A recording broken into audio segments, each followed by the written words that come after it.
Hello and welcome to Cricket Insights. मेरा नाम है उमेर। क्रिकेट की दुनिया की अगर बात करें तो बहुत ज़्यादा न्यूज़ आजकल नहीं है। क्रिकेट वर्ल्ड कप शुरू होने वाला है जैसा कि हम सब जानते हैं, और आजकल वार्म अप मैचेस खेले जा रहे हैं जो कि काफ़ी जो है वो बारिश की नज़र हो रहे हैं। लेकिन आज दो वार्म अप मैचेस खेले गए इंग्लैंड और बांग्लादेश के अगेंस्ट, जिसमें इंग्लैंड ने जो है वो बांग्लादेश को एक इंटरेस्टिंग मुकाबले में हराया, और उसके अलावा जो है वो न्यूजीलैंड और साउथ अफ्रीका के अगेंस्ट साउथ अफ्रीका को इस मैच में न्यूजीलैंड ने जो है वो शिकस्त दी। बहुत ज़्यादा हम वार्म अप मैचेस के बारे में बात तो नहीं करेंगे क्योंकि 15 प्लेयर्स जो है वो अलाउड होते हैं दोनों साइड्स को, और teams basically trial and test कर रही हैं अभी इन मैचेस में, तो बहुत ज़्यादा डिस्कस करने को नहीं है। लेकिन अगर हम पाकिस्तान क्रिकेट की बात करें तो आज मैं देख रहा था कि ज़का अशरफ साहब जो हैं, जो हमारे पीसीबी चेयरमैन है, जो अभी रिसेंटली उन्होंने बहुत बड़ा भंड मारा था in terms of calling India दुश्मन मुल्क, आज उन्होंने जो है वो जियो के एक फेमस एंकर हैं याया हुसैनी, उनको एक इंटरव्यू दिया है और उसमें उन्होंने ये कहा कि ये जो इंडिया को उन्होंने मुल्क दुश्मन कहा है वो बेसिकली स्लिप ऑफ टंग था। तो ज़का अशरफ साहब, मेरी आपको ये एडवाइस होगी कि अगर स्लिप ऑफ टंग आपसे इस एज पे और इस स्टेज पे हो रहे हैं तो आपको, मेरे ख्याल में, I don't think you deserve to be the PCB chairman, because you have to be very responsible. It's a very prestigious position to be at, और आप अपनी मुल्क को, अपनी टीम को रिप्रेजेंट कर रहे होते हैं। और अगर आप में ये नैक नहीं है, अगर if you not comfortable being PCB chairman, और अगर आपसे इस तरह के स्लिप अप्स होते रहेंगे, स्लिप ऑफ द टंग जो आप जो कह रहे हैं अगर होते रहेंगे, then I think you should move on and find another position, because this position is definitely not suited for you. तो अगर पीसीबी चेयरमैन की पोजीशन पे कोई भी जो है वो बंदा आता है, they have to think about कि they will have to face the media. उनकी बात जो है वो पूरी दुनिया में कही जाएगी, सुनी जाएगी, और उनको बहुत गौर करने की ज़रूरत होती है बिफोर जो है वो अपना मुंह खोलें या मुंह से कुछ अनाप शनाप बात निकालें। खैर, बहरहाल ये तो पाकिस्तान क्रिकेट है, इस तरह की चीज़ें जो है वो पाकिस्तान क्रिकेट में चलती रहती हैं। उसके अलावा अगर एक और बात करें क्रिकेट से जो है वो हट के, लेकिन क्रिकेट से ही रिलेटेड, हम सब जानते हैं कि वर्ल्ड कप जो है वो इंडिया में हो रहा है, और आजकल जो है वो मैं एक और शो देख रहा था जियो पे, जहाँ पे दो एंकर्स जो हैं वो बैठ के बेसिकली ये बातें कर रहे होते हैं, और काफ़ी टाइम से ये बातें चल रही हैं। तो मैंने सोचा आज इस बात पे बात की जाए, और बात जो है वो ये है कि वीज़ाज़ के ऊपर बात हो रही है। पहले जो है वो हमने इशू बनाया कि पाकिस्तान क्रिकेटर्स का जो है वो वीज़ा डिले हो रहा है, फिर कहीं से खबरें आ रही हैं कि जी जर्नलिस्ट को वीज़ा नहीं मिल रहा है, फिर कहीं से खबरें आ रही हैं जी कि ऑफिशियल्स को वीज़ा नहीं मिल रहा है, फिर ये स्पेकुलेशन हो रही है कि हमारे फैंस को वीज़ा नहीं मिलेगा।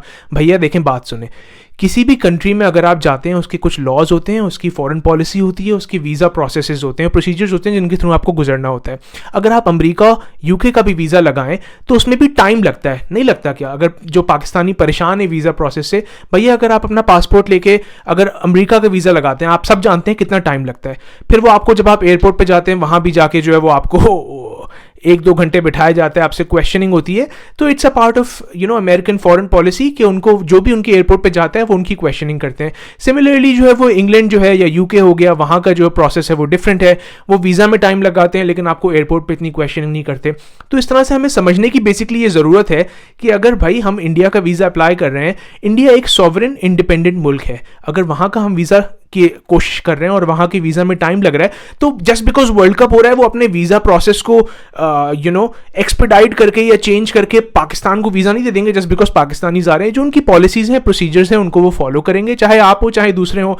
दुनिया के बाकी मुल्क भी जो हैं वो, अनफॉर्चुनेटली ये दुनिया का असूल है, दुनिया के बाकी मुल्क भी जो हैं वो आपको वीज़ा पाकिस्तानियों को देर से देते हैं, और उसकी कुछ वजहें हैं, वजूहात हैं कि भाई हम होते हैं, अलग अलग चीज़ें होती हैं जो कि बाकी मुल्कों में भी होती हैं, इशूज़ होते हैं, ये इशूज़ दुनिया भर में चलते हैं। लेकिन अमूमन जो है वो पाकिस्तान का जो पासपोर्ट है वो वीक है, उनको जो है वीज़ा देर में मिलता है। सिर्फ इंडिया का वीज़ा देर में नहीं मिलता है, बाकी और मुल्कों का भी वीज़ा जो है ना वो देर में मिलता है। अगर आप सोशल मीडिया ग्रुप्स पे चले जाएं, जो जहाँ पे लोग वीज़ा की एप्लीकेशंस की कोशिशें कर रहे होते हैं, वो उनकी बातें जाके सुनने, हर जगह का जो है ना उनको वीज़े में टाइम लगता है, because it's a time taking process, it's a process, it will take time. Similarly जो है वो अगर आपने इंडिया का वीज़ा अप्लाई करना है तो इट विल टेक टाइम। ये पहले से बतंगड़ बना देना बात का, और बात को जो है वो आसमान पे उछालना कि जी वो वीज़ा नहीं देंगे, वो वीज़ा रिजेक्ट कर देंगे, वो वीज़ा में डिले लगा रहे हैं, देखें जी वो हमें तंग करना चाह रहे हैं इसलिए वीज़ा में डिले कर रहे हैं, ऐसी बात नहीं है। They are a country, they have a process to follow, और जो प्रोसेस आपके लिए है, जो उनकी फॉरेन पॉलिसी है, वो उसको फॉलो करेंगे। जस्ट बिकॉज आपकी टीम वहाँ क्रिकेट खेलने गई हुई है तो वो आपको चकाचक अंधाधुंध जो है वो वीज़ा देना शुरू नहीं कर देंगे। तो पाकिस्तान को बेसिकली समझने की ज़रूरत है। और जो लोग भी ये टीवी प्रोग्राम्स देख रहे हैं, जिन टीवी प्रोग्राम्स पर ये प्रोपेगेंडा हो रहा है कि जी इंडिया हमें तंग करने के लिए वीज़ा नहीं दे रहा है, ऐसी बात नहीं है। It is a process.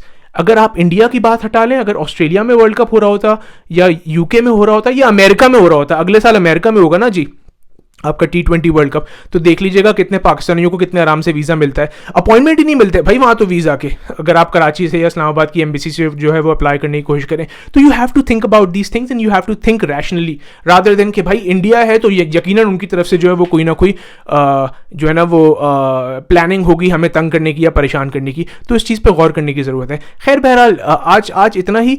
Cricket की जो है वो कुछ न्यूज़ ये है कि कल पाकिस्तान ऑस्ट्रेलिया के अगेंस्ट खेल रहा है अपना वार्म अप मैच। तो देखते हैं कि पाकिस्तान की जो है वो परफॉर्मेंस और एक्चुअली परफॉर्मेंस नहीं, प्लानिंग क्या होती है। बिकॉज लास्ट मैच में जब वो गए थे पाकिस्तान अगेंस्ट न्यूजीलैंड, तो इतनी खास हमें कोई प्लानिंग नज़र नहीं आई थी। बिकॉज वही बाबर, मैं सलमान बट का एक इंटरव्यू देख रहा था, उसमें उन्होंने कहा कि वही बाबर और रिजवान जो है उन्होंने जाके बैटिंग की, ज़्यादा से ज़्यादा बॉलें उन्होंने खेली और बाकी बैट्समैन को वही जो है वो कम टाइम मिला पिच पे। तो भाई बाबर रिजवान, उनकी सलमान बट की बात बिल्कुल सही है कि भाई बाबर रिजवान जो है उनको तो गेम टाइम मिला हुआ है ना, उनकी परफॉर्मेंसेस भी आ रही हैं।